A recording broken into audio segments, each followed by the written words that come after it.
Y luego, los comunistas, o la popularidad de los comunistas es muy baja en el periodo inicial tras la Segunda Guerra, y también hay inmensa resistencia a la colectivización debido a la revolución de Bela Kun, que ocurrió en 1919 en Hungría, que de hecho implementó la colectivización y el proyecto no funcionó muy bien.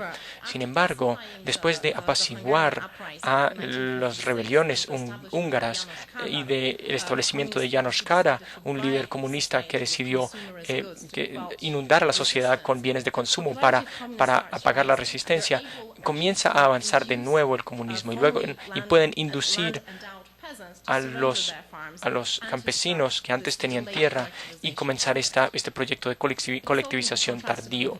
Y esto se puede contrastar con Polonia, donde los intentos de reforma agraria se hicieron, pero no pudieron mantenerle el paso al aumento demográfico de la población y de la agricultura. Entonces, después de la Segunda Guerra, justo antes de la Segunda Guerra, según el censo, solo un tercio de la población de Polonia que vivía en zonas rurales se podía mantener utilizando la tierra que tenía. Entonces, la demanda era inmensa de reforma agraria.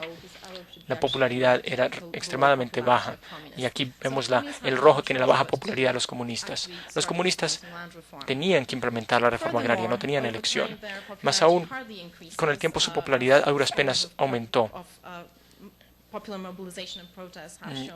como han mostrado las movilizaciones populares en Europa Oriental y Central. Polonia es un país donde cada 5, 6, 7 años había una protesta anticomunista o algo cercano a una revolución. Entonces, después del comunismo, después, cuando llegó el comunismo a Polonia, los intentos de colectivización realmente no existieron. Mirando los datos empíricos, yo conseguí datos sobre el porcentaje de tierra colectiva en Polonia, Hungría y la República Checa durante 50 años, empezando al final de la Segunda Guerra. Entonces, el eje X horizontal muestra el tiempo y el eje vertical o el eje Y muestra el porcentaje de tierra arable en manos de granjas colectivas. En rojo vemos a Checoslovaquia, donde hubo una tendencia consistente hacia la colectivización que continuó durante el periodo comunista y culminó en que casi el 90% de la tierra arable eran granjas colectivas. Hungría está en verde, donde inicialmente vemos un inicio muy lento de la colectivización, que es coherente con el mecanismo que mostré, pero aumenta en los 60 y vemos un aumento drástico de la colectivización llegando hasta casi el 80% en el momento de la transición del 89. En Polonia vemos pequeños intentos durante el estalinismo que no dieron muchos frutos, sin embargo, y después de la muerte de Stalin en el 53, después de la muerte del líder estalinista en Polonia, vemos una caída total de la colectivización y Polonia básicamente ingresó a la transición con la mayoría de sus granjas o de sus parcelas en manos privadas. Antes de concluir mi presentación con las lecciones para Colombia, quiero mostrar el decreto de compensación húngaro.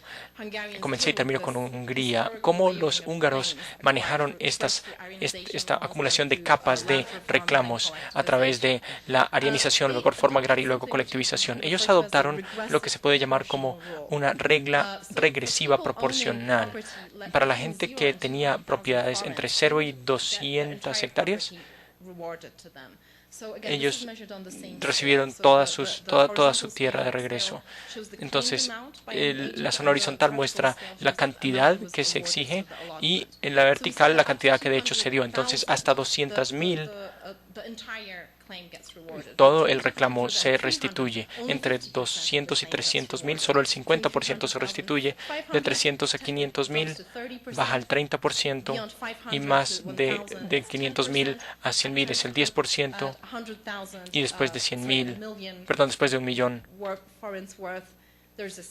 esto no son hectáreas, sino una medida de la moneda vigente. Después de 1,000,000 ya no avanza. Sí, ya terminé prácticamente. Esta regla se puede interpretar según 3 principios diferentes.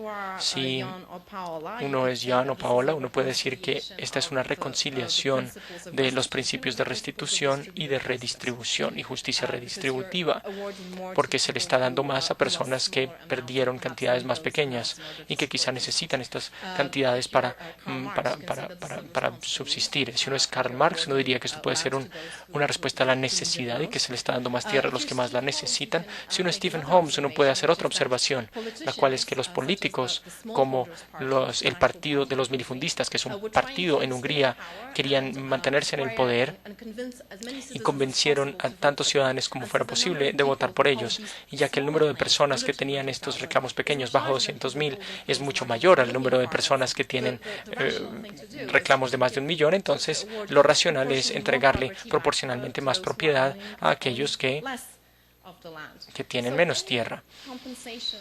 Entonces, cualquier decreto de compensación o de expropiación, de hecho, puede tener un principio de justicia distinto que lo subyace. Bien, ¿cuáles son las lecciones que yo encontraría para Colombia?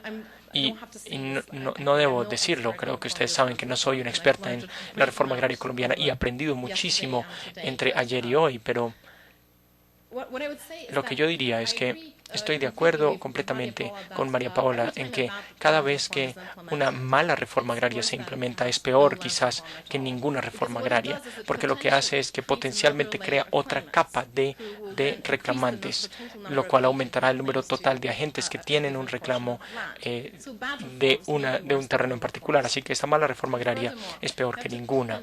Más aún, recuerden, cuando consideramos qué principio de justicia basará nuestra siguiente reforma agraria o redistribución, que cada acto de expropiación o redistribución se dice basarse en algún principio de justicia. Y bien, habiendo dicho esto, les agradezco por su paciencia.